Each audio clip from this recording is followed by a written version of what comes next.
The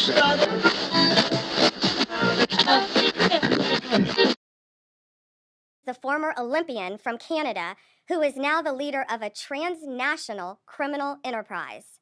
He's currently on the FBI's, and has been, top 10 most wanted list.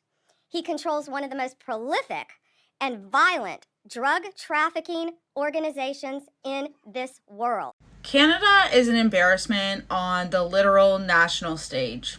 Welcome back to the Freedom Pines podcast. I'm your host, Jamie A.B. This is where we debrief and discuss pop culture and politics from an independent perspective. And if that interests you, don't forget to like, comment, subscribe, hit that notification bell, and share this with your friends because it's hard to get my name out in Commie Canada. Let's get into it. So I wasn't going to make a podcast today.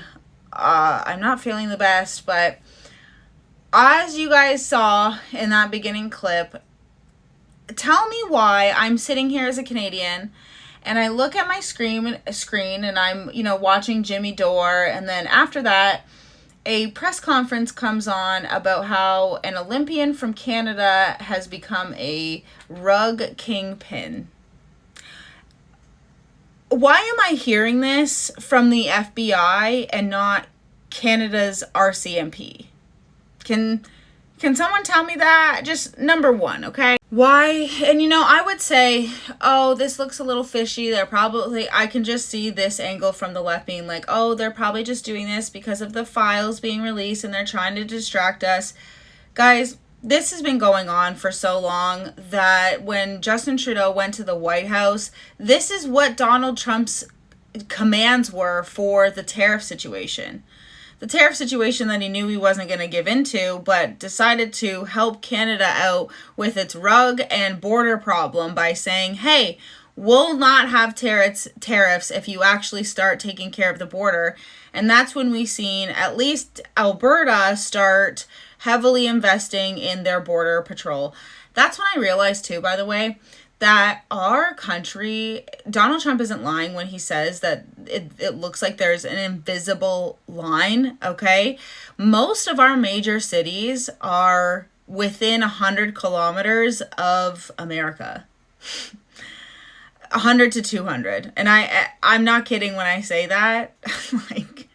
I have no idea in what world our government would want to make more deals with China than America just because Donald Trump is in, but it's the world that I don't want to be part of right now. But yeah, this isn't a distraction. This is the fact that we might as well be the 51st state.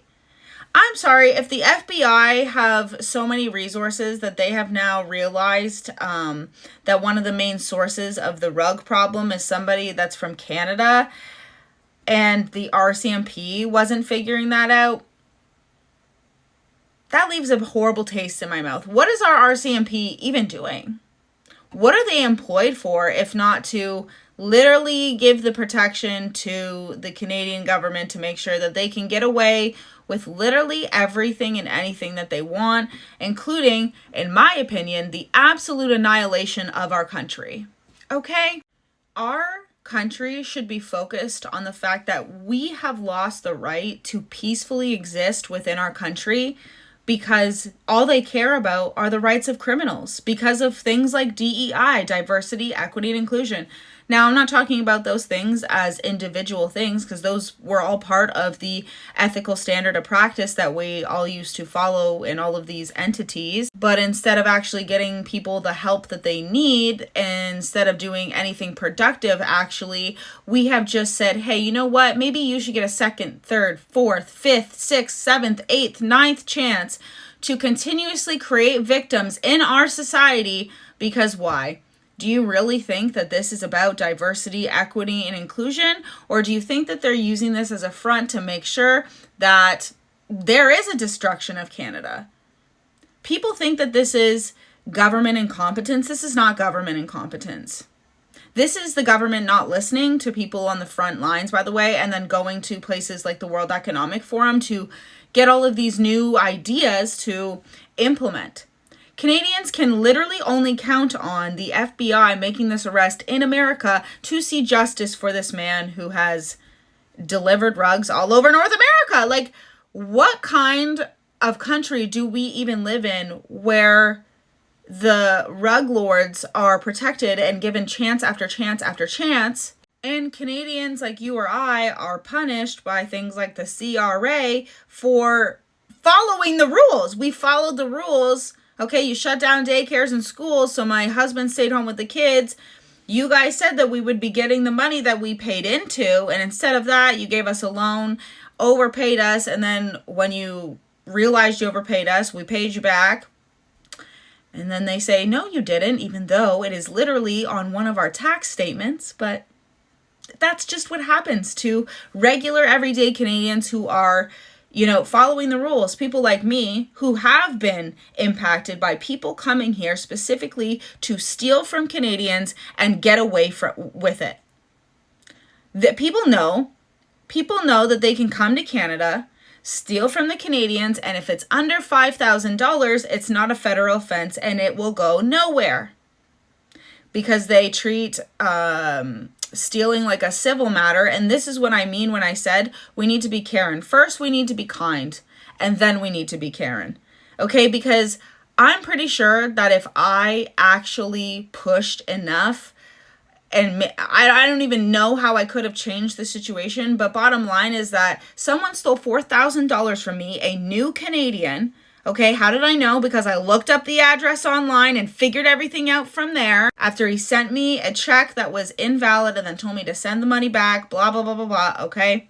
I even took it to Scotiabank, and because of their turnover, you guys know, that's why they cashed it, all of these different things, okay? And even though I followed all the rules and even said, this sounds a little bit sketchy to me, but I also don't want to not go and take photos for this 80-year-old grandmother, they knew exactly how to tear at my heartstrings too, by the way. They said that they met me at a market, so they clearly had been studying my thing. But that's what I mean. People can just come here and do whatever they want to Canadians like you or I and not get in trouble for it, but you dang well know if any of us steal formula, okay, I don't have a baby, so I wouldn't be stealing formula, but we would be getting in trouble.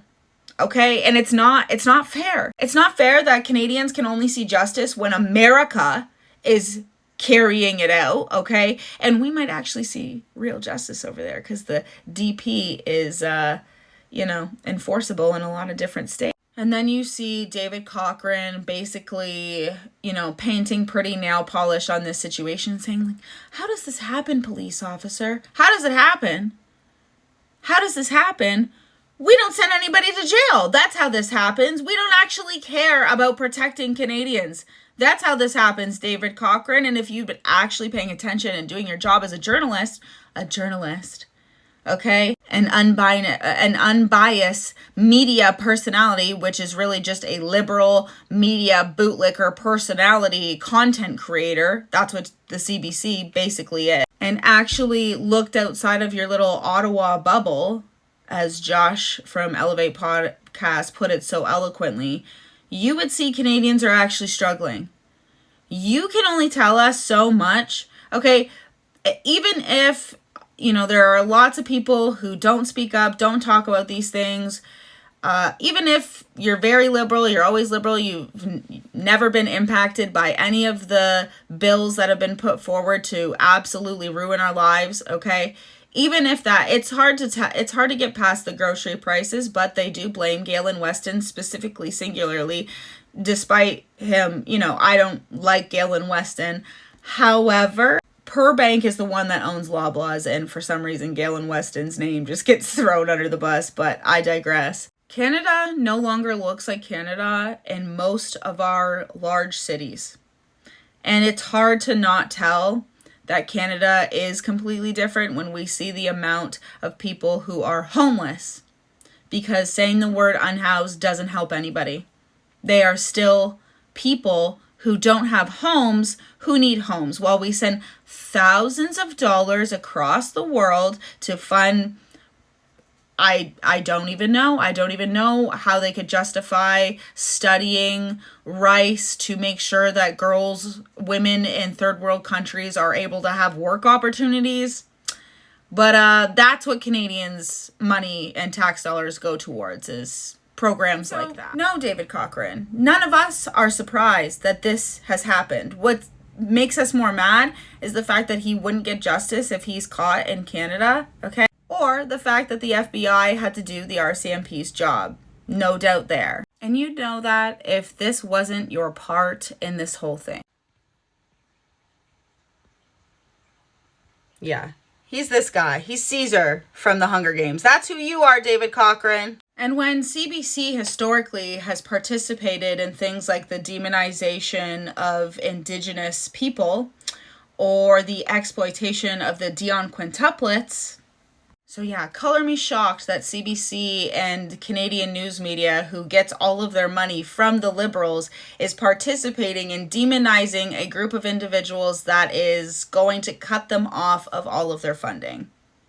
Yeah, color me shocked. You guys have never really landed on the right side of history, so why would you start now? Why would you start now? I don't even know. Because we're the ones living this out. You guys get to sit in your ivory towers while my husband works his butt off for, you know, a good chunk of his paycheck to go towards people like you, David Cochran, where you obviously take way too much of a salary for what you do, which is be an arm of the propagandists, which is the CBC, okay? You sit nicely in your little ivory tower in Ottawa, you and all of the other people who have these cushy jobs at these media places, while you watch your coworkers cry in a room, watch Canadians' lives go down the toilet, and you guys sit there in complicity. And we will not be forgetting this. We will all be screaming this from the rooftop so that people do not forget the things that you guys have been complicit in, including convincing all of Canada that Donald Trump was going to take over our country and that you had to vote Liberal.